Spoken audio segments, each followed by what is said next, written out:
This conference will now be recorded.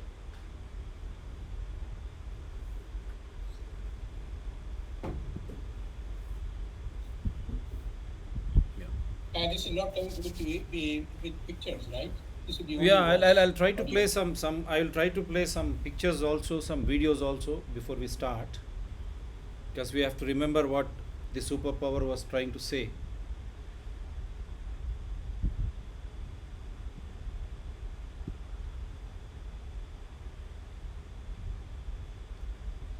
Welcome to Dr. TSPR show. This is Dr. Tangella Shiva Prasad Reddy alias Dr. TSPR. Namaste, Adab, and hello. As we have announced, this is a special show. We are all humanitarian. While I was touring Pakistan in 2006, I did ask them in an international seminar, issue a fatwa so that I am born into your community. Because having born elsewhere, that doesn't mean that you are not a human being. The same blood runs. The thinking may change because of the colossal factors or the colonial mindsets which we are in, which are very easy to conquer. So, in this context, another neighborhood, we all come from the same subcontinent, the Afghanistan. What is happening in Afghanistan? Why should this happen at all? We thought, instead of the weaponry which they were showcasing, believe me, I'm a doctor by profession into journalism. It beats my intelligence. My heart feels for all those youngsters carrying such huge machine guns. One journalist was trying to, I received, it was American make. The patloon they wear, they don't have a proper shoe or proper clothing on them, but see the modern weapons. What does this denote?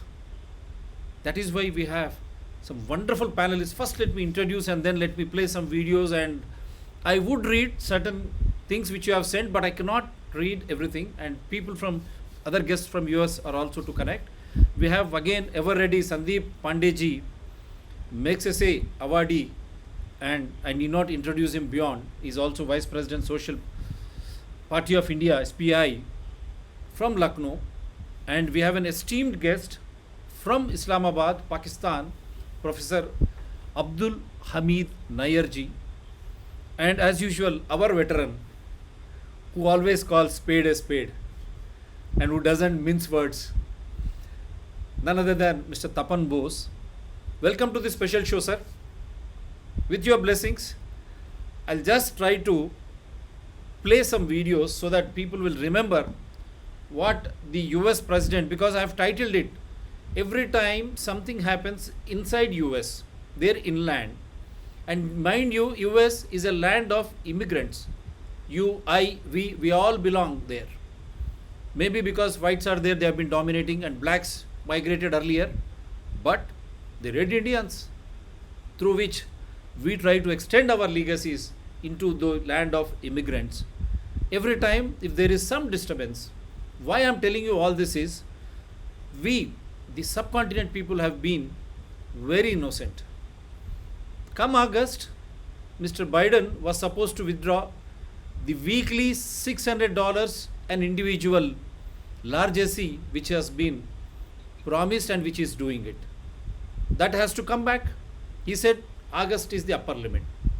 Now, could they conquer Corona? That is another thing. Whether Corona is really happening, or is it for pharmacy and insurance companies to create that fear psychosis so that they make people captive in the name of democracy? That is a different issue. But could they conquer Corona? Is everything open? No. Still, the economic recession continues, and that is going to put all the Americans into a situation wherein they will start hitting the ruling party very badly if he stops $600. So, is this the headline for which he was waiting? Because one shot, many birds. That also I'll try to reveal.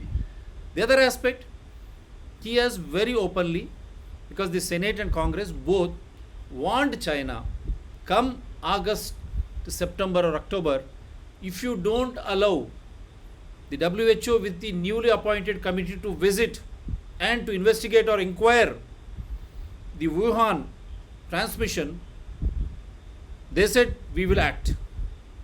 When the time comes to act, maybe they should have acted in the better interest of the world, the largest interest of the people, but their action definitely started here.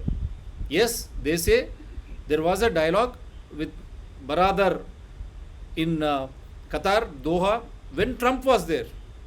Again, I'm telling you, when Trump was there, he was captured and he was released in 2018. And who is the mastermind who is tipped to become the president of the present Afghanistan? We don't mind whoever it is, as long as ballot rules, as long as democracy prevails, as long as people enjoy all rights, and then they have neighborly, friendly relations with everyone. We have nothing against. We are not party based, or we are not hypocrites to say this religion is good, this religion is bad. No. When such is the case, is it another headline to target the Indian subcontinent so that the Americans will enjoy this battering, forgetting that the promises of the incumbent government? Not only that, for the first time in the Indian political history, a political party in power supported one party in American elections. This did not happen any time. The party in power, the party which they supported, they lost. Is it also a vengeance? Naturally. You are making us to think that way. Because for the first time, India, the polity in power, they were always neutral. If I am wrong, the gentleman would correct me. But for the first time, we have seen what was happening. And even February 2020, what happened in Gujarat and Delhi, that saga also we have seen, the return trips. So no problem, as long as you keep winning. But what if it goes the other way? Is this way? Because this comes on the close of Galvan Valley tragedies, which Sandeep ji and all we discussed, what was happening in the border, how they were trying to route through India to Pakistan. Already that existing problem was there, and how good neighborly relations we have this particular time, and top of that Afghanistan. If this is happening and China is welcoming, and is really India steering, this is the topic.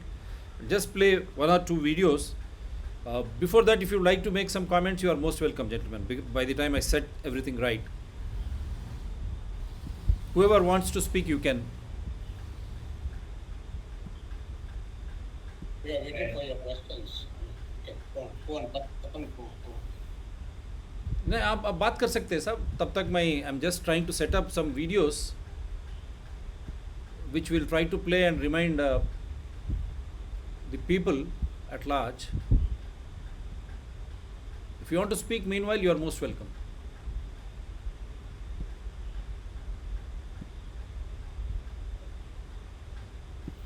Yeah, Nair Sahab, you can start. No, I don't have. I've been waiting for your questions on Afghanistan. I would be only interested in what our friends have to say about Afghanistan. No, it is not.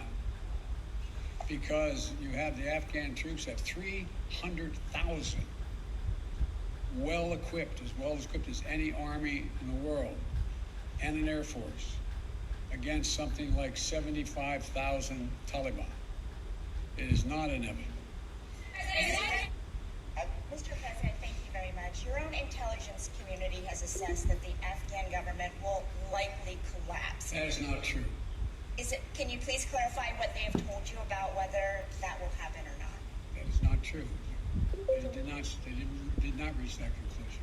So what is the level of confidence that they have that it will not collapse? The Afghan government and leadership has to come together. They clearly have the capacity to sustain the government in place. And do you see any parallels between this withdrawal and what happened in Vietnam, with some people feeling none whatsoever? Zero. What you had entire brigades breaking through the gates of our embassy. 6, if I'm not mistaken. The Taliban is not the North Vietnamese army. They're not remotely comparable in terms of capability. there's going to be no circumstance where you see people being lifted off the roof of a embassy of the United States from Afghanistan. It is not at all comfortable. So the question now is, where do they go from here? That the jury is still out. The likelihood there's going to be the Taliban overrunning everything and owning the whole country is highly unlikely. This is some days back, maybe approximately 46 days back, the American president, who clearly states that it is unlikely that the Taliban is going to overtake and run. I'm just pointing some visuals what the state of affairs there immediately after they took over or when they were on the verge of taking over. These are all locals who have shared the first time visuals which we received much before anyone could even.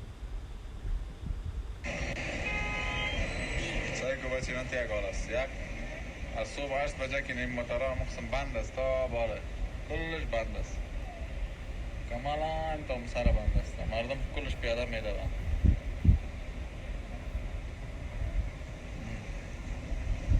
مردم از سر کو پیاده میدوند کلش راه بند است کلش People running in panic. What does this show? American president says Taliban can never, but the chaos which prevailed, I'm told they are settling down now. But what does this indicate? Was there a smooth transition? As they urge for human rights and democracy, was that happening there? See these images. Is this an aircraft? Tarmac. Why are people running? Why do people want to escape? Was there any proper exercise done to assuage the feelings and to instill that confidence?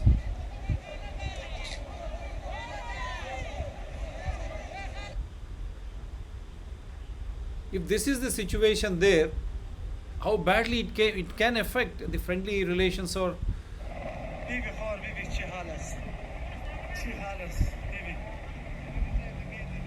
is this an airport or what? Kabul International Airport. The scenes.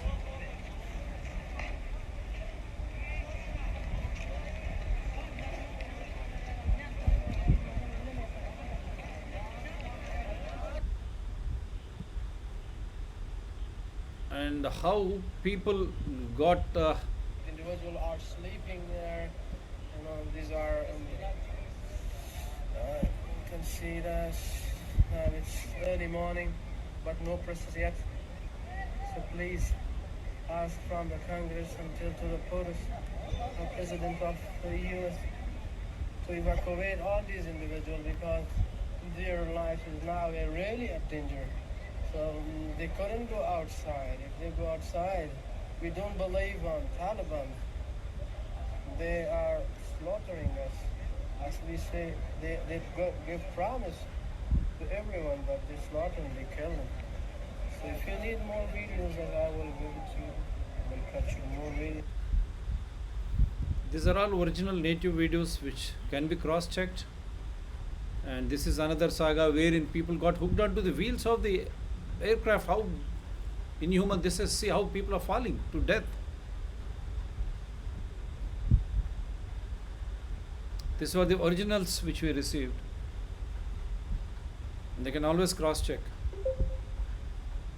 What is humanitarian? How human they are. Why they could not properly assuage the feelings, and then the dead who fell down on this terrace from the plane which we have already shown. These are the very pathetic images.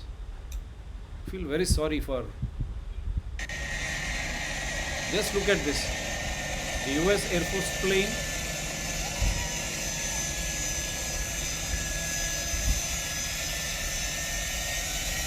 Are they human beings or I don't understand.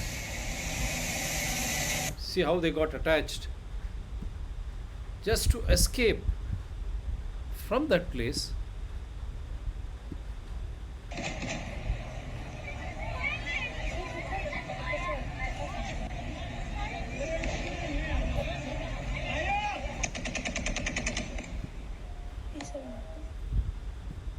some of the videos. The last video.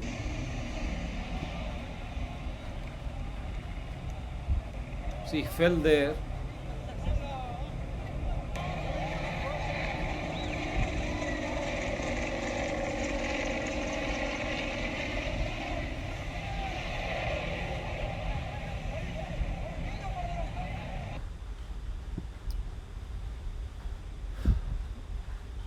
Our heart bleeds to play such videos also. So these are some of the videos, and if you want, I can play American president. I hope you have all listened to him. Shall we get into the discussion, sir? Sure. Yeah.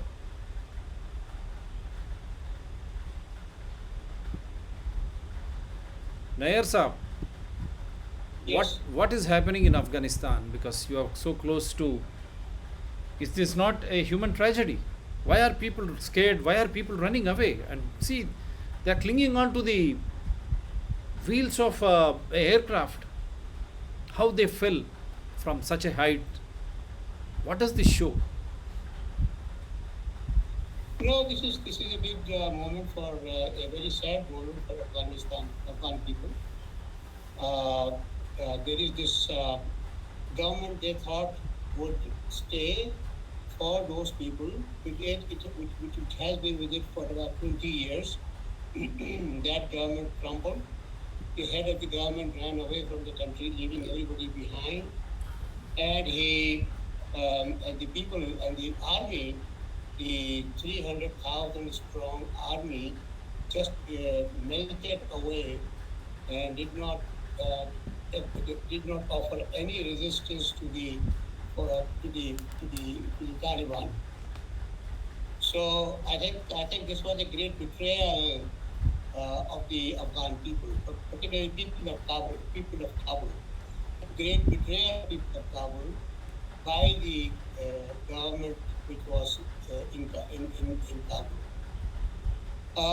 The people, I think we have great sympathy with the people of Kabul and people of Afghanistan in general, because for whichever areas of Afghanistan were already liberated from Taliban, have had 2 decades of seeing some amount of freedom, some amount of freedom to do whatever they wanted to do, freedom to go to schools, freedom to go to do their businesses and so on. They had that freedom, and they certainly would have liked all of that to happen to them, to keep with them, to be with them for decades or centuries. They wanted to go. This was basically getting them back to the pre-Taliban era, but that did not happen. And I think we can point fingers here and there and everywhere, but there were these people in Kabul, the people who were governing Afghanistan, who had the prime responsibility towards their own people. They failed. We know that Taliban were marching, and they were.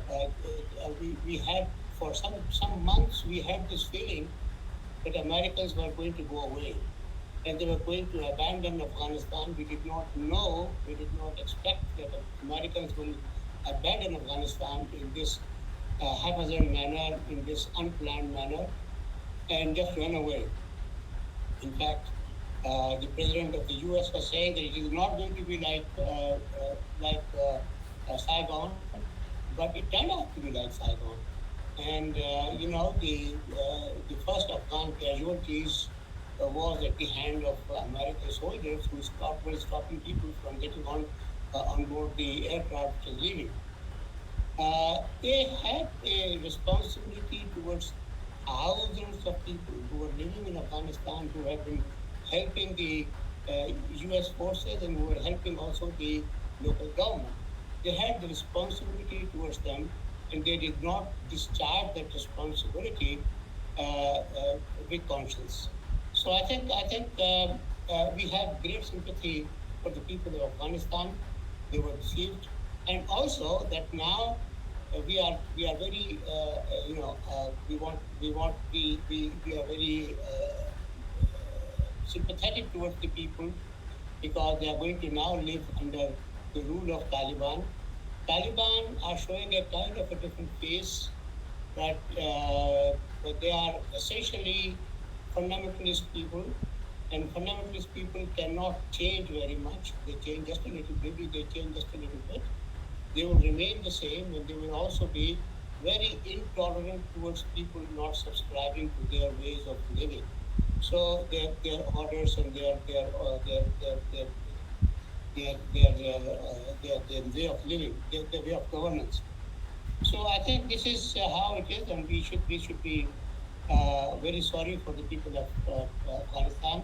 There is no way, I think, there is no way in which now Taliban can be removed from power for a few more decades. This is what I think. And I feel very sorry for the Afghan people. Very sorry state of affairs. It's a big statement. For decades, you cannot remove Taliban, a fundamentalistic organization, to rule. You mean to say it is going to bring back the memories of 1996 to 2001 rule, and how badly it is going to affect even Pakistan because it's bordering your north Pakistan. I'll come back to you, sir. On that, you be ready after I make Tapan Bose ji and Sandeep ji to speak.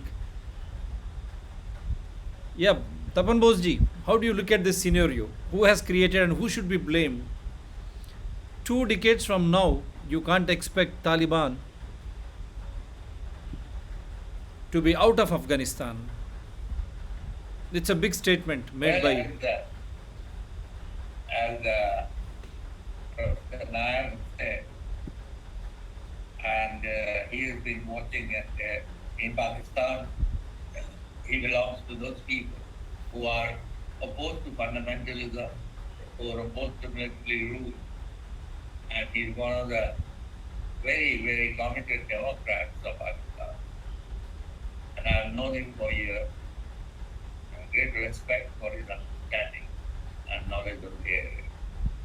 I think he is correct in his assessment that to dislodge Taliban from Afghanistan, it might take decades.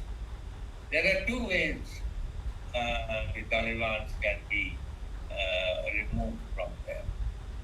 One is militarily.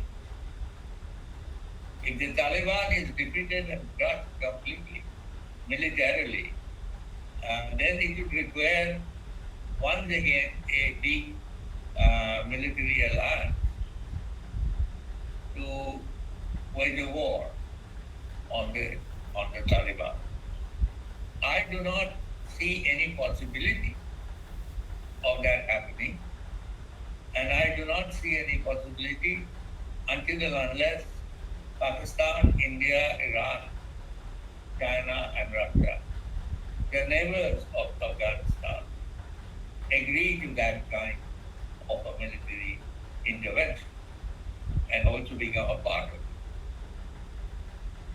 It will also mean, therefore, a great amount of another misery for people of Afghanistan, because any war is becoming people who lose the most, no matter who wins. The other way that Taliban can meet its cause is through people's movement, struggles, and combating the cultural and religious and other influences that the Taliban is spreading and has spread. And it will be wrong to assume that Taliban has no popular support. You see, so therefore, it can only be dislodged by the Afghan people if the Afghan people get together and start a movement against the Taliban. And that will take a long time also. It's not that easy for a popular movement at this particular stage to be able to get together and start. But personally, if you ask me, I think that is the better way that Taliban can be removed. Because Taliban has to be removed not just only militarily. And this is not the time like Second World War, that if we defeated the Nazis militarily, Nazis will not be able to come back. And as we see, they are coming back, even though they were militarily dislodged at the end of the Second World War. So a democratic movement, a strong people's alliance, committed to human rights, all kinds and all nature, committed to tolerance, committed to living in peace together and forming a nation, an ideological position that we will not tolerate politics of fundamentalism, will not tolerate any kind of political party which tramples upon the rights of the ordinary people, including the rights of women and children. As it is, whatever I get from news channels across the world, including Al Jazeera, BBC, various Indian channels, and Pakistan, there is resistance, as we see in some parts of Pakistan, Afghanistan, and but it is very natural. The demonstration against Afghanistan, against the Taliban has, the Taliban has shot and killed people in the last few days. But this also indicates that there is a resistance. How it will qualify, to what extent it will be able to get together and continue in the case of this massively repressive fundamentalist party is a difficult question. But nonetheless, I see at least a line of hope. Just to, moving away from there, the problem, as I see, is not just only for the people of Afghanistan. The problem I see is going to compound for the people of Pakistan, India particularly, and because the two governments, the government of India and the government of Pakistan, are not going to come together to deal with this. And India is continuing, even in the UN, focusing only on terrorism, calling Pakistan a safe haven for terrorists. In fact, going to the extent of saying that Pakistan has allowed and has been party to this Taliban offensive and takeover. So there is no immediate hope that Indian state would change its position, see reason, and join hands with Pakistan to this, to counter the kind of effect that the Taliban is going to create, both internally as well as externally. Pakistan is a victim of this whole. This has to be seen. The number of Afghans who have come into Pakistan over the last 20-25 years is enormous. No other country in the world has accepted this massive influx of people of another country. The Afghans have now virtually taken over several economic aspects of Pakistan, transportation, market, this, that.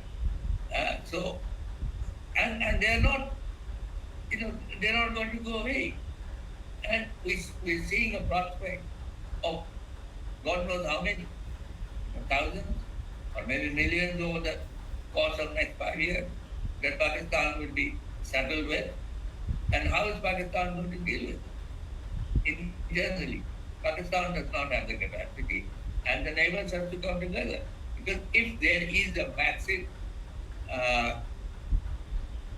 out migration of people seeking exile and refuge, they will first go to the neighboring country. US will take how many? 30,000. China is not going to take Afghan refugees. Iran will take some. Sure. India will take probably 100,000. But what about Pakistan? And who's going to come to the aid of Pakistan? When nearly 700,000 Rohingya refugees went to Bangladesh, the world got together. I've been to the Rohingya camps in Cox's Bazar several times, and I've seen the situation. And also the presence of all the international agencies who are helping them and were still there. It has not happened. And the point is, we have to be ready if we really want a situation not to go completely out of hand. Right. And India as a neighbor needs to look into this and first and more foremost offer all help to Pakistan to deal with the coming refugee problem out of this crisis Wonderful. in Afghanistan. Wonderful, sir. I'll come back to you. Thank It's you. just you see a big refugee crisis, and I will come back to you. And how are you going to instill confidence in the people of Kabul who have been fighting and who have been again backstabbed by whatever alliance you call, the way they have been left high and dry, how many times they should wage a war for their own survival? That beats in the intelligence. As you rightly said, the Talibanization will not stop there, staring at Pakistan. And now Pakistan supports like China. Now what is India going to do? You wait till they come and attack you, or the refugee influx, how you are going to deal? Pandeji, Karamat Ali ji is also there, due respects to him. Pandeji, now Uttar Pradesh elections in the corner, a bounty for the religious political parties now to trade on this single issue. Is it going to be that way, or we should look at something which is so disturbing when we watch our own another Himalayan region falling apart to something which we are not able to hear, but they are stating that we will respect everyone. That's the new dictum which they said. But as rightly pointed out by both Nayarji and Tapan Boseji, how can you trust them? Because Sharia, when someone says Sharia is what they believe in, when such is the case, it will have an impact naturally in India too. Yes, sir. Well, I'm not sure how much the Afghanistan issue is going to play in the Uttar Pradesh Assembly elections. Although Bharatiya Janata Party is always trying to, communally polarize the voters by raking up issues. But I don't think it is going to, significantly play any role in the UP elections. But what has happened in Afghanistan is very serious, because Afghanistan has weapons which are of US make. So that is one thing. It's very clear that Taliban has been supplied with weapons by the United States itself. And then the next question is, who trained them? Because if they were fighting against the Afghan government, and the Afghan military was being helped by the United States, and the entire reason of United States going into Afghanistan was to displace Taliban, then the question is, how did US make weapons get into the hands of Taliban? And the bigger question is, who trained them? And the way the United States has conducted negotiations with Taliban, it is amazing. I mean, on one hand, they call it a terrorist organization, and they are negotiating with them, almost negotiating transfer of power. You will remember in the recent, fight between Israel and Palestine, the same United States States president says that I am willing to talk to, I'm willing to give relief to Gaza through Al-Fatah, the organization which is in West Bank, because we don't want to deal with Hamas, which is a terrorist organization. Now, Hamas is a very small organization compared with Taliban. So United States doesn't want to deal with Hamas, doesn't want to help Gaza through Hamas. They say we will help them through Fatah, which is ruling in West Bank, because they consider it to be more, democratic or whatever. And the same United States president is negotiating with Taliban to transfer power to them. It is very clear that this has happened with the collusion of United States. I don't know why they did this.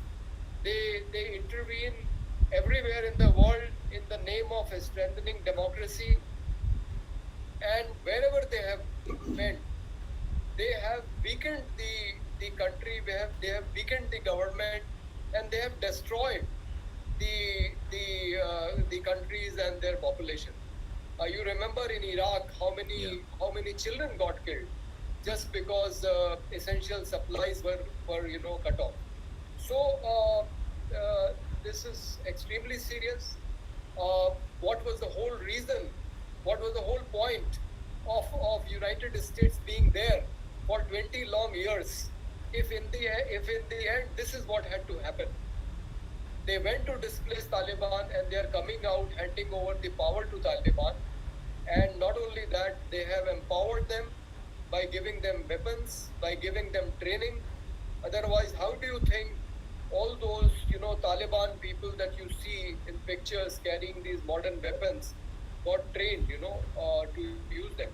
So US is playing a very dangerous politics, and now it wants to control it, and it is very, very much in control of the things there, because today I read in the newspaper that the Indian foreign had to talk to the American Secretary of State to get the Indian embassy staff from Afghanistan out of that country back to India. So it shows that United States is still in control, and Taliban are essentially operating with their consent, and it is a government, is a puppet government of the Americans, which is going to be there in Kabul. But why have they done it? I completely fail to understand why they have done this. That is a big mystery, Pandeyji. Very, very beautifully brought out. Hamas you don't deal. How is that you are dealing with Taliban? That beats my. That's what I'm trying to. When people see how they are dying there, clinging on to the wheels, and that too, as you rightly said, 300,000 specially trained forces in Kabul, supported by American alliance. Why is that they could not stop Taliban there? Everyone thought that Talibans will be put in place once they try to reach or try to enter Kabul. That is really mystery. Yes, sir. I'll come back to you. Karamat Ali ji.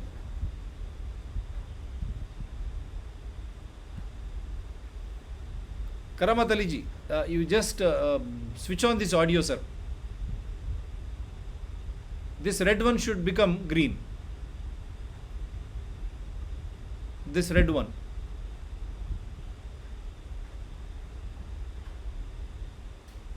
Yeah. Yeah. How do you Can look you at hear this me? scenario, sir? How do you look at this scenario of Sharia and American alliance of 300,000 well-trained army in Kabul could not fight Taliban, and it's such a cakewalk? Well, first of all, hello everybody, my dear friends, and all of you are more informed and educated than myself. So I actually joined in I was not feeling well since the last 3 days. I joined in to learn from you. So I don't want to take too much time on making my statement. I want to learn from you. My 2, 3 sort of concerns are, how are we looking at this development in Afghanistan? You know, I'm sure you, before I joined in, you talked about how so easily this whole thing has happened. And even when the American president said there are 300,000 trained military personnel who were trained by them, and now I know why they have done to this world what they have done. This is the training they impart to people that they train and give them their most sort of latest weapons and things, and what happens. But we need to really look at it very seriously. How has that happened? It is not that the Taliban had suddenly, sort of assumed so much power that everybody was scared of them and nobody stood up to stop them. There is something else. We need to understand that. And I would like to bring your attention to the fact that there are these economic and other interests of so many powers which somehow are now coming together.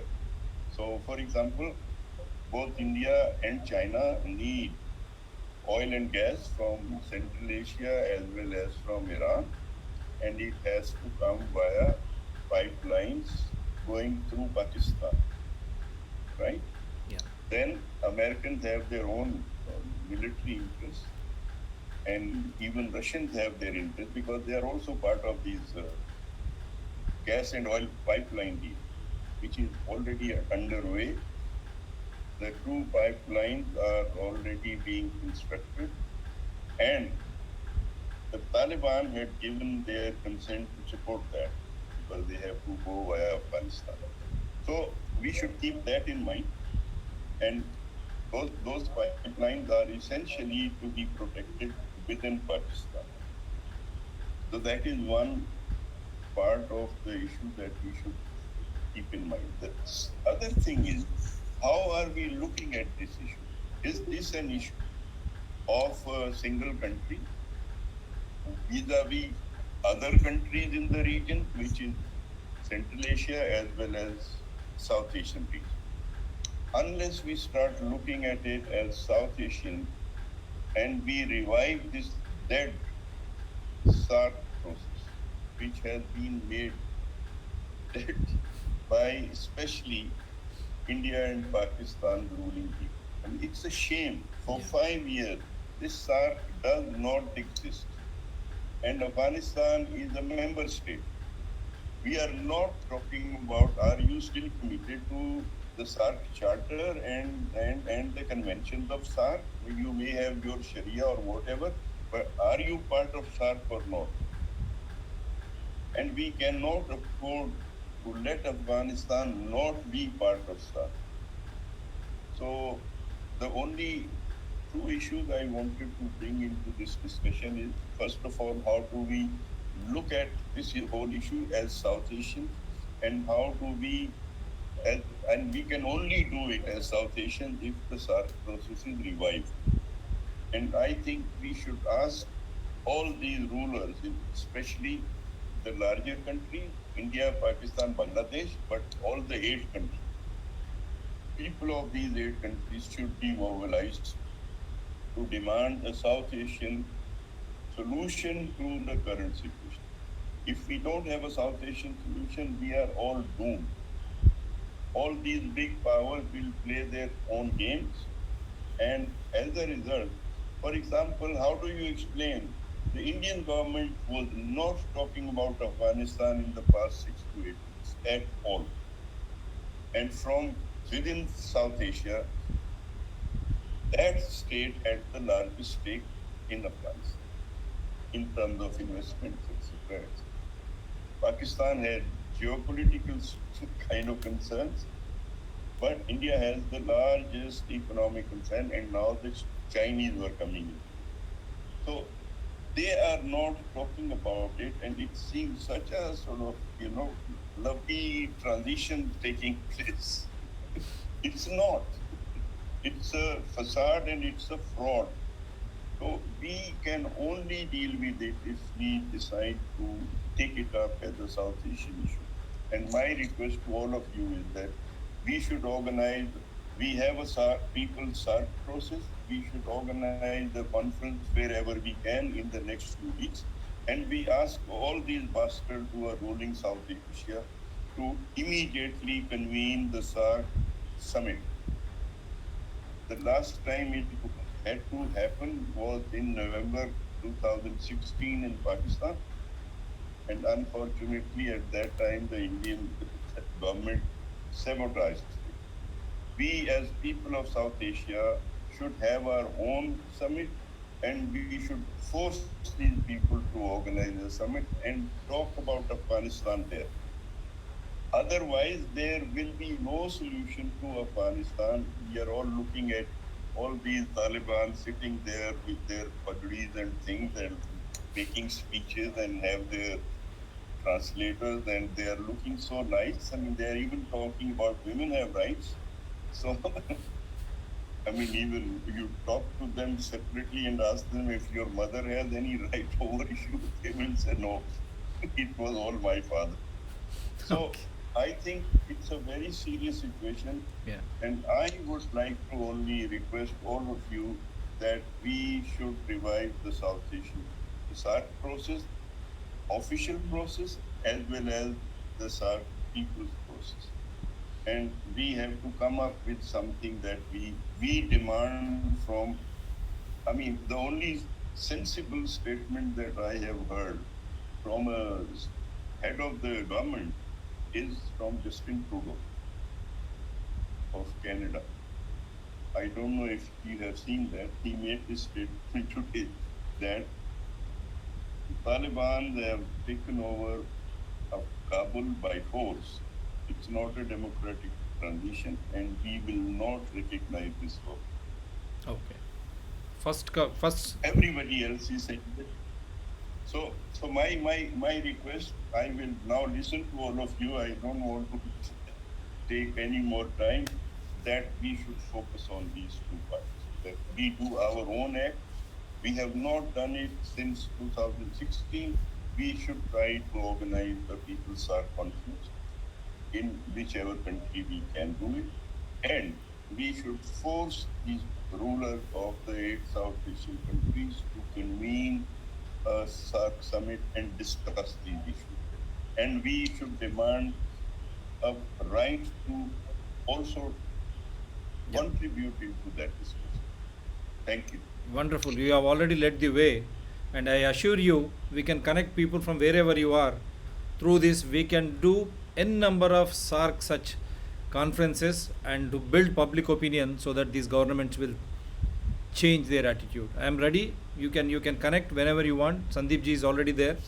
We will definitely at the end of the show we will mark that. You have already led the way.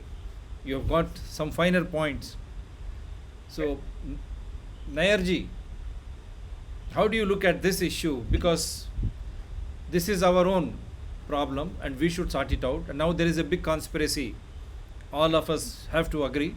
How can a Taliban defeat 300,000 such strong force and smooth transition? There is something which we failed to read in between the lines. Now that has been clearly expressed by the first round of our show, that there is something which more than which meets your eye. And how do you look? You are the immediate neighbor, and whether it's refugee crisis or a Sharia is happening there, don't you think there will be a lot of upheaval? And you have seen what has happened.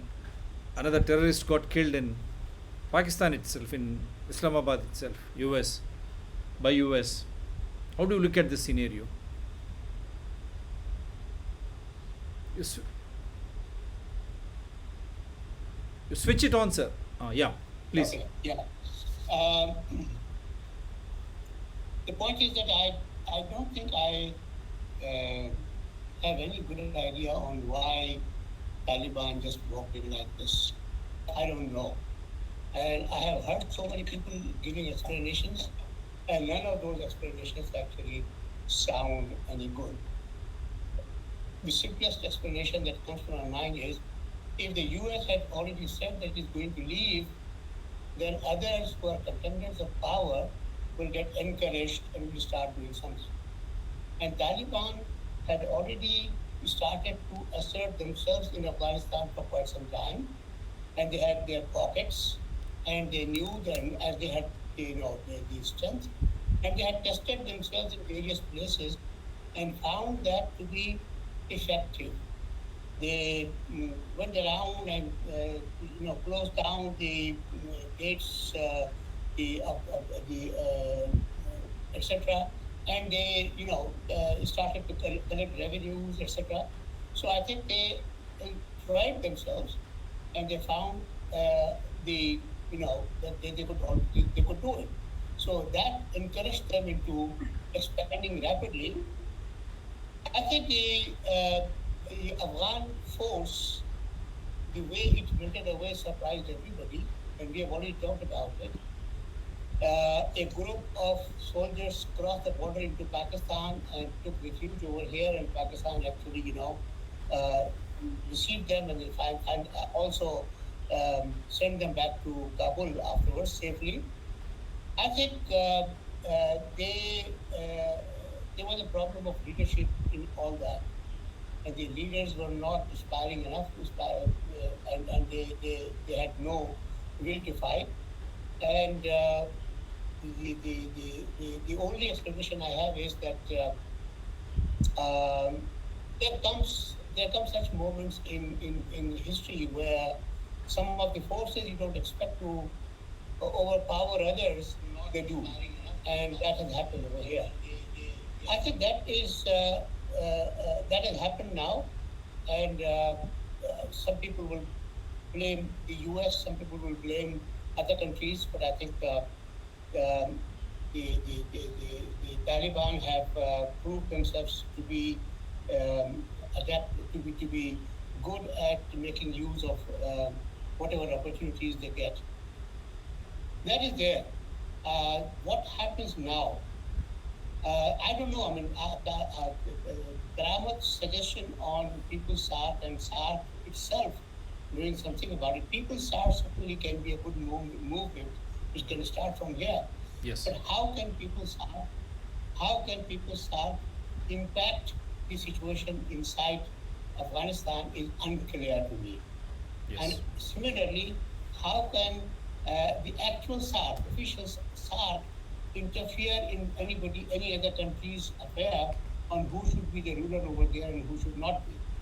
For example, Musharraf had illegally taken over in Pakistan. Yet there was a SARC meeting after that, and Musharraf was invited to the government. So Vajpayee's time. So I see that there are certain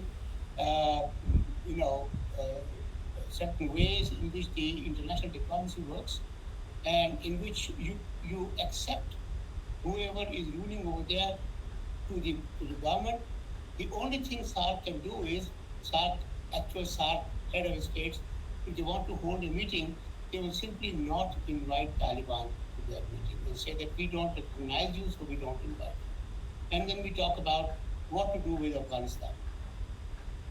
Actually, a step like that itself will be a useless step, because then you have completely excluded Afghanistan. You don't know who to invite. If you invited some people who are not quite effective in Afghanistan, then you are talking to the wall, doing nothing else. So I'm not very clear on this. I'm just expressing my inability to completely see how the process will go. But on the other hand, I think but here, Nayarji, Pakistan supports the Taliban. Baradar was arrested in Pakistan and he was released on Americans. He headed to Qatar, Doha. It is another interesting place. Always Qatar remains in the focus. And there they had discussions, and that is how this formula has been sorted out. The earlier Trump administration itself Now, I think the point is that Baradar was hiding in Karachi, and American intelligence found it out and told Pakistan, as they had done for arrest for getting hold of many other Al Qaeda people, Taliban people also. So I asked Pakistan that this is where arrest him for us. So they arrested him for the US, but then said to US that we will hold him over here in Pakistan. He was a US prisoner in Pakistan, and the US asked Pakistan to release him, and the Pakistanis complied. So there is no mystery about that. I think Americans wanted to have negotiations with Taliban. This is very clear.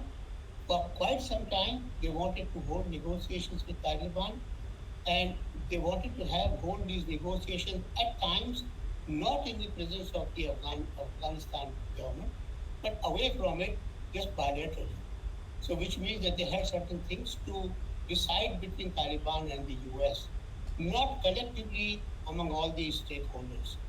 Now, in that sense, they negotiated. They negotiated their departure from Afghanistan with Taliban and succeeded in doing that. And this is what they are doing now. And this is why Taliban are not harming or hurting the US forces. So there is no mystery about that at all.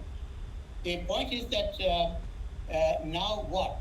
People have said, as Trudeau has said, Canada will not recognize Taliban government. US in this agreement with Taliban has repeatedly said that we don't recognize them as the legitimate power. That's the sake of headlines. But you have seen how can they deny Doha meeting now? How can they deny this type of 300,000 such highly trained army just keeping silent, and all those army planes flying off with people clinging on to that? Now, don't you think even Pakistan need to pay a price, or else Pakistan will become another colony like Taliban, Afghanistan? No, Pakistan is not going to become Taliban's colony. But in Pakistan, there are many people who are very happy. There are two kinds of people who are very happy in Pakistan. One are jihadis who are like Taliban, who are very happy, and I think they have already started to make noises that this is the victory of Islam as a system, and so on and so forth. They are very happy, and they are going to create trouble for Pakistan, like the Red Mosque trouble in 2007 in Islamabad. They can do all sorts of those things. They can get into. Pakistan has faced terrorist attacks from Taliban for a very long time. 70,000 Pakistanis have died in this particular war. On the other hand, in spite of that, in addition to those people, there are people in Pakistan who are very unhappy about Taliban being there. Who are they? They are the civil society of Pakistan. They are the people who hold power in Pakistan. They do not want that power to go away. Imran Khan is supporting, sir. Imran Khan, who comes from North Pakistan, he is supporting them. He openly stated. Imran Khan, yes, Imran Khan is supposed to be a Taliban Khan. We have already named him Taliban Khan for many years. We know that he's that kind of person. But then I'm talking of. He is the Honorable Prime Minister of Pakistan. He is the Honorable Prime Minister of Pakistan. Yes, he is. But the point is that his orders come from somewhere else. We know that, and therefore we know that there are other forces who will determine how far can Taliban be allowed to come into that. There are other people who are happy also. Pakistani strategic thinkers who are running Pakistan's military are also very happy, because they were very unhappy with a very hostile government in Afghanistan. And they think that hostility is gone, and now we have a situation in which we can now be very happy about, and we can also perhaps, they think they can deal with those anti-Pakistan forces against Pakistan who are targeting Pakistan from inside Afghanistan. What Taliban extends Sharia to Pakistan again? At the cost of freedom of Pakistan, I think people of Pakistan. There are many people in Pakistan who are more for Sharia than Taliban themselves. I mean, you know that Taliban leadership in Sharia was trained in Pakistani schools, in madrasas. So Pakistani people, there are many more people who are more, qualified to talk about the Sharia than Taliban themselves. So I think there will be. I'm trying to say that there are people in Pakistan, many people in Pakistan, many stakeholders in Pakistan who would not like Pakistan to be Talibanized. They are very unhappy about it. What about the minorities? Minorities in Pakistan, it's a disturbing thing. I have seen Maharaja Ranjit Singh's statue, the way they were trying to destroy, and temples being destroyed. What about the status of minorities now after Talibanization in Afghanistan? Exactly, that will be a big question in Afghanistan as well in Pakistan. There will be the minorities, and there will be actually minority Islamic sects who have been targeted by the Sunni Wahhabi forces. Yeah. It is going to be a real problem for Pakistan because many of these things will come up and they will start. Like in the soon after the Iranian Revolution, when the Sunni strife was at the peak, at its peak, and that thing can come back again, and there will be a huge problem for Pakistan. But Pakistani state, I think, is not going to be immediately in danger over there, except from the people from within. And from within, there will be many forces, including those who have been the favorite of the military, like Lashkar-e-Taiba, like Jaish-e-Mohammed, like those people, who may actually start to now face up to Pakistani military. And that may be a problem in Pakistan. Right. If you harbor such type of forces which defeat the purpose of existence of human rights and democracy, you are going to face the heat. No one can help. We feel sorry because we don't want that to be extended to Pakistan, so that will disturb India. The entire Indian subcontinent, as you rightly said, is it going to be another Middle East? Tapan Bose-ji. Another Middle East strife happening in Indian subcontinent.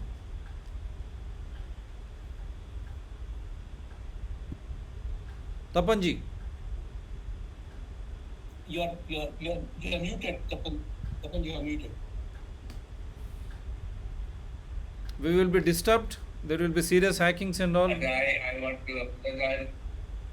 Yes, sir. Please go ahead, sir. No, I want to apologize that I'll have to leave by in a few minutes more. No problem, sir. I'm under medication. No problem, sir. After you complete, okay, with due respects to you. Yeah. Please go ahead, sir. The discussion that you had with Narda, similar things need to be discussed about India. What will be the impact of Taliban takeover of Afghanistan on our internal politics? And as it is, Sandeep will know better, the UP government is already taking advantage and has said it is going to create special security force of the police to deal with Darul Ulum and other Islamic seminaries. How widespread it is going to be, one cannot say.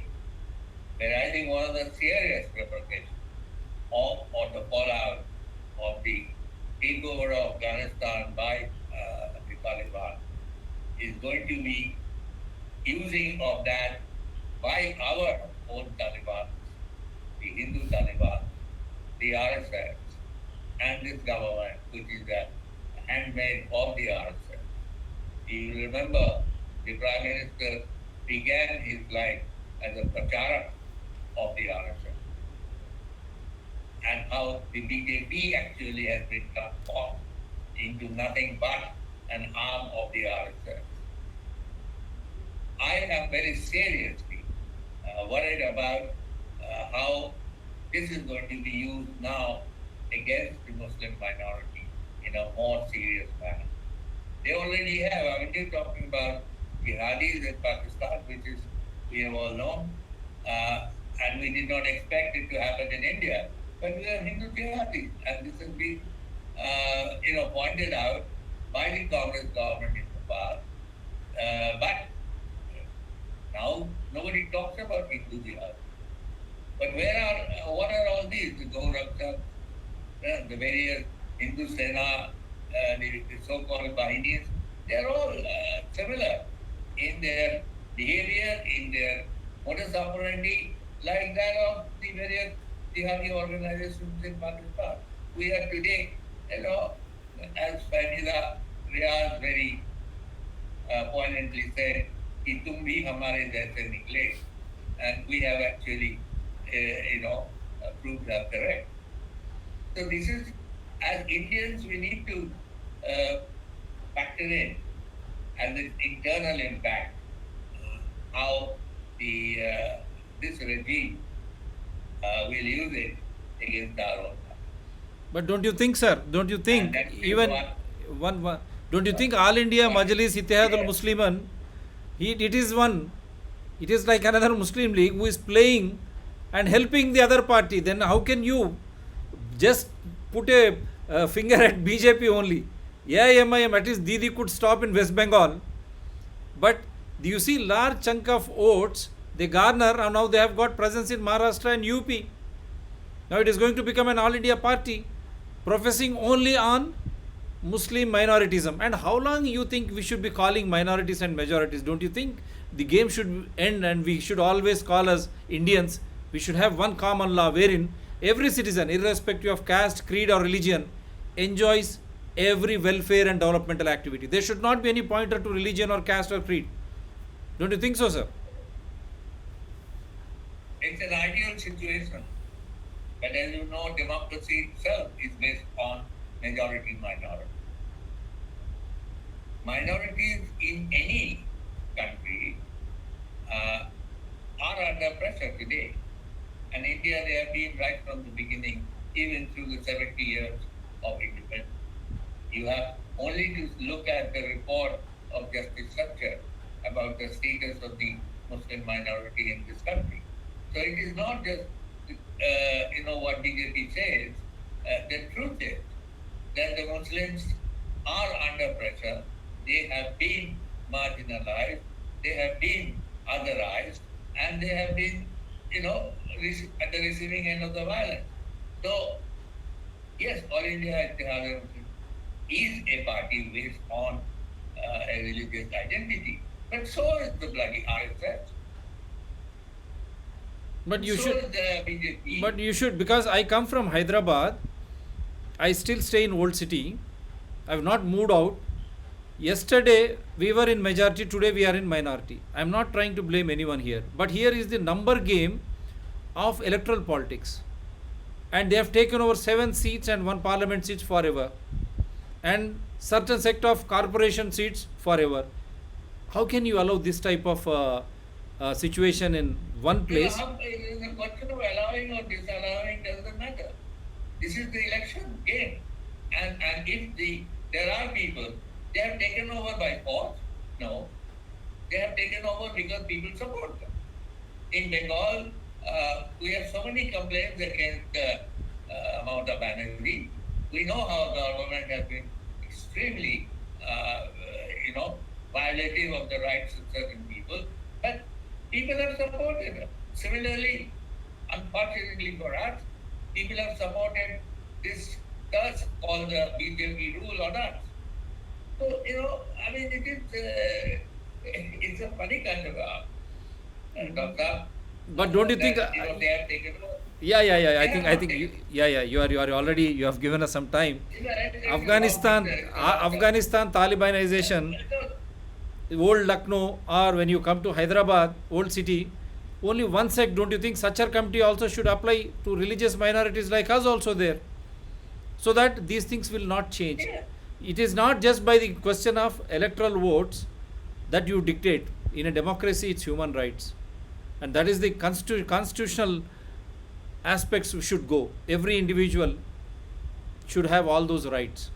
Otherwise, in the name of majority and minority, they are trying to divide and rule.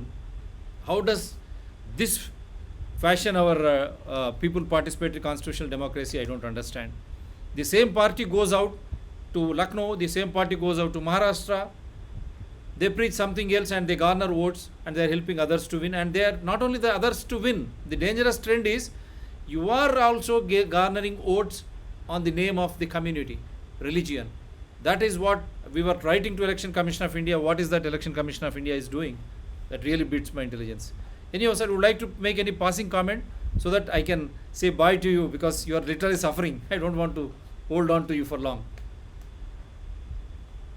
Yeah, no, see, I completely agree with both Dr. and Karawat that there has to be a South Asian initiative, and we as South Asians must own, what is happening. It's a part of us, and we have to deal with it. But of course, the question remains: the SARC is unfortunately, it's a dead organization. I don't know, and even if you look at the charter of SARC, nothing can be done without the consent of all. And that, as you and I know, consensus has always eluded, and that has been the problem of SARC.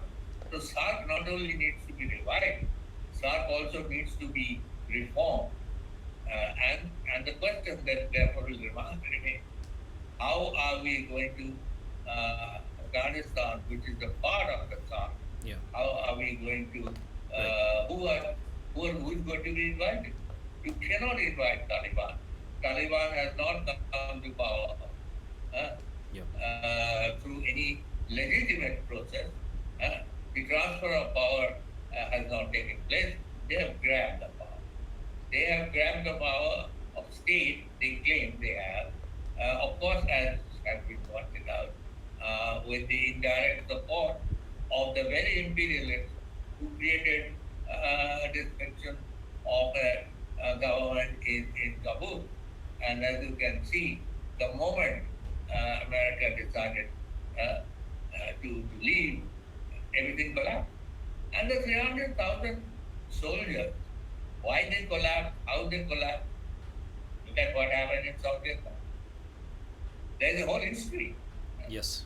And as I know, right, the army, more than half the army were people who couldn't read and write. Right. What was the quality of recruitment? What was the kind of training? And what was the motivation? Why should they then, stand in the line of fire and give up their lives to defend this Ghani, who at the first instance possible, I declared loads of money. Right. This is their government. Right, sir. So America has always supported criminals. Yeah. And this is where we have to recognize this is the sad situation. And everybody has been taken on the ride in Afghanistan and also Pakistan by the US imperialism. Right. And today, the same are supporting our government, and you know what type of government. So all I would say, there's a very difficult time for all of us, and the impact of this is going to be very deep on the politics and society of all the countries, and particularly Pakistan and India. And we, as people of India and Pakistan, who do not want to see this morass go deep into our society, have to come together. Indians and Pakistanis are the primary responsible. And so civil society members to come together and stand against this and help each other to fight the scourge of religious fundamentalism, of which the imperialists always taken one. Thank you. So take care, sir. You are on oxygen still. You have attended this show. We wish you a speedy recovery, and I should thank from the bottom of my heart Sandeep ji for taking such a. Thank you. So you just take care. We would love to hear from you. I hope you enjoyed connecting from wherever you are, happily speaking. This is how we will do. That SARC revival also, we should start with Sandeep ji because he made us to be part of Burma. Then, now, Sandeep ji, I think the onus is on you again. You need to armor. People's Ark we will call. Let us have People's Ark. Why not? And why not we defeat these fundamentalistic attitudes which are going to kill the spirit of human rights and democracy? Yes, sir. No, actually, you know what Karamat Bhai was talking about, People's Ark, it is already in existence. Okay. And let me tell you that we have made efforts. See, we are all four of us are part of Pakistan India People's Forum for Peace and Democracy. Yeah. We try to promote peace and friendship between India and Pakistan. Yeah. And let me tell you that when you say Pakistan supports terrorist groups, when you speak that language, then it looks as if the entire Pakistan supports terrorism. That is not true. Yeah. See, in Pakistan, you have the common citizens, the civil society. You have political parties. Yeah. You have the military. You have the intelligence, and then you have the terrorist organizations. In my experience, I have visited Pakistan 10 times. The common people, the common ordinary citizens, the civil society, and the political parties, they do not support terrorists. In fact, in one of our visits after the Mumbai attack, when Kuldeep Nayar ji led Indian delegation to Pakistan, after more than a year after the Mumbai attack, and we were having meeting with Benazir Bhutto's sister-in-law, sister of Benazir Bhutto's husband, who was the president of Pakistan at that time. Zardari. Yes, Zardari. So then, when just like you, Kuldeep Nayar ji said that your terrorists have killed 166 people in Mumbai. So do you know what she said? She said, Nayar Sahab, they have killed only 166 people in Mumbai, but they have killed more than 6,000 people in Pakistan. And when Muslims, so these terrorist organizations are, it is true that they have a safe haven in Pakistan. After all, Osama bin Laden was also killed in Pakistan. He was taking shelter there. But the problem is... Latest Baradar also, who is going to head now. Latest Baradar also. Yeah, that has already been discussed, so I did not mention that. But, Osama bin Laden was also hiding there. Yeah. But let us, I would like to remind you what Tapan Bose said, that Pakistan is a victim of terrorism. The majority of the citizens there, common citizens, the 6,000 or 7,000 people who this lady was talking about, she was a member of National Assembly, Zardari's sister. These are Pakistanis. Most of them are Muslims. So Pakistan is also suffering because of terrorism. Yes. More than India. India, I know. So I did tour. I did tour Pakistan in 2006. Yeah. Every city I visited. Yeah, common people have rightly said they are very sympathetic, very human, and Right. they are very human. That is what our focus should be, to connect people, as you rightly said. Right. So what I am trying to say is that whether it is Afghanistan, whether it is Pakistan, or whether it is India, Yeah.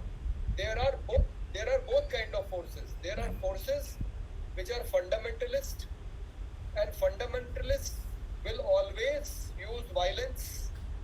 They will use communal politics to polarize people, for their support, and whether it is for votes in India, or whether it is for power in Afghanistan or in Pakistan.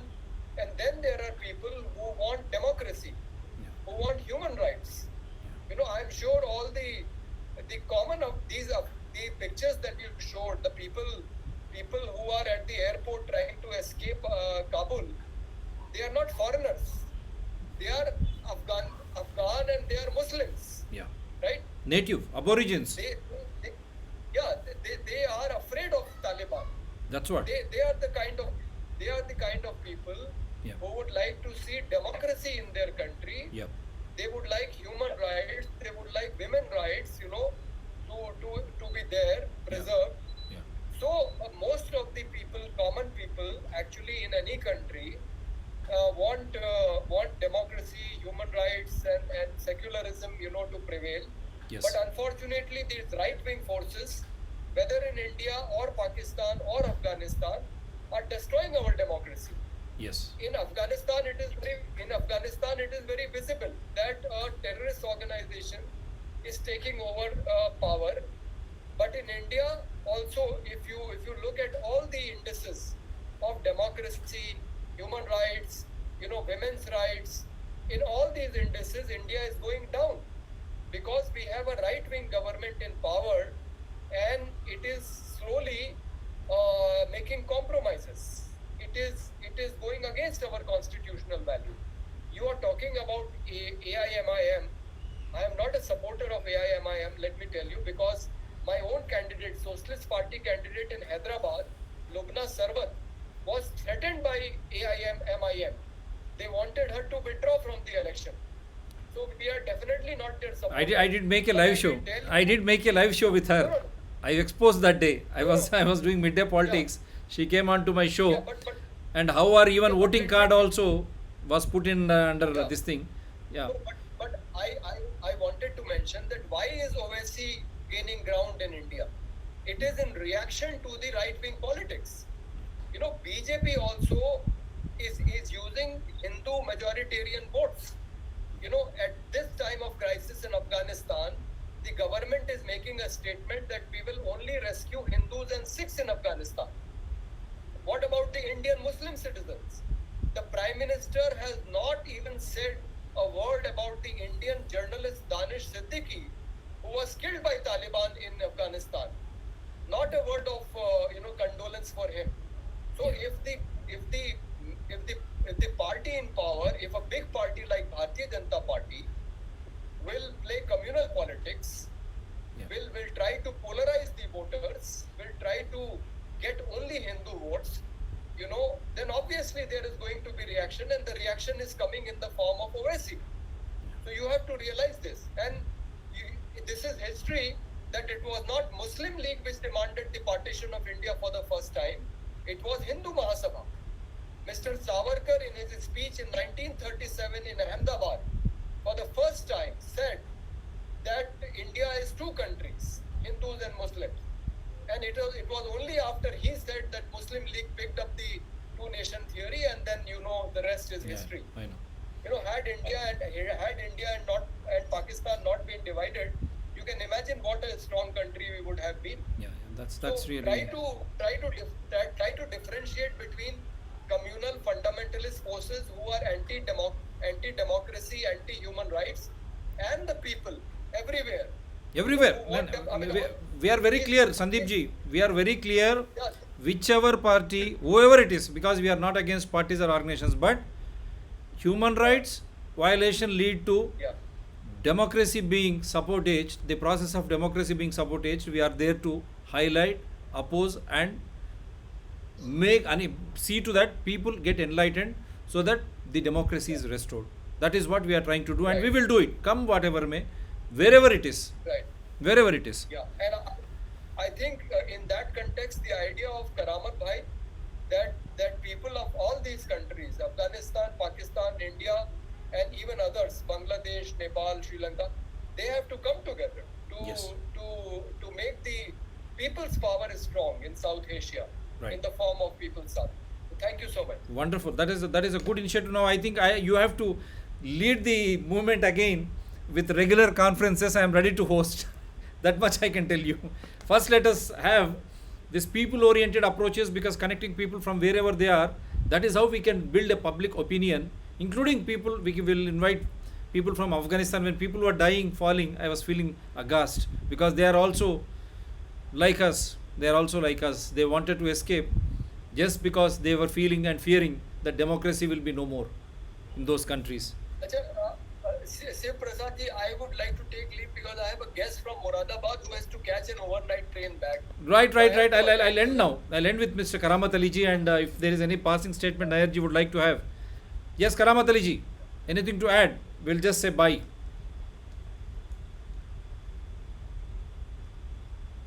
Professor Nair wants to say something. Yes, sir. Please go ahead. After Karamat ji, then you. After Karamat ji, then you. 2 minutes. Sandeep ji, 2 minutes will wind up. Okay. Sorry, I just want to say, if we don't really become South Asians and make this an effective region, we are doomed. All these countries are multinational countries, they will break up and there will be much bigger mayhem that we have seen, whether through the Taliban and RSS or whatever. So I think we should really very seriously think about it. Thank you very much. Right, sir. Thank you. Nair ji, your passing statement before we say bye.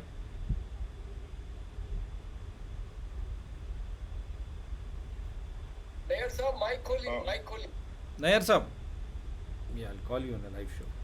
Yeah, you are right. I mean, I think both Sandeep and Karamat have agreed, and is also Tapan, that unless the people of the entire region get together and start a movement for a kind of a regional approach to all of these problems, we will continue to face these difficulties one after the other as the time passes. So that has to be done. Yes. Yes, as we say, we do not know why the 300,000 strong force kept quiet. There is something in between the lines. Until and unless, as Sark has rightly pointed out, South Asians, we come together, our existence will be in danger. If we feel, oh, we are strong, no, something else will start happening.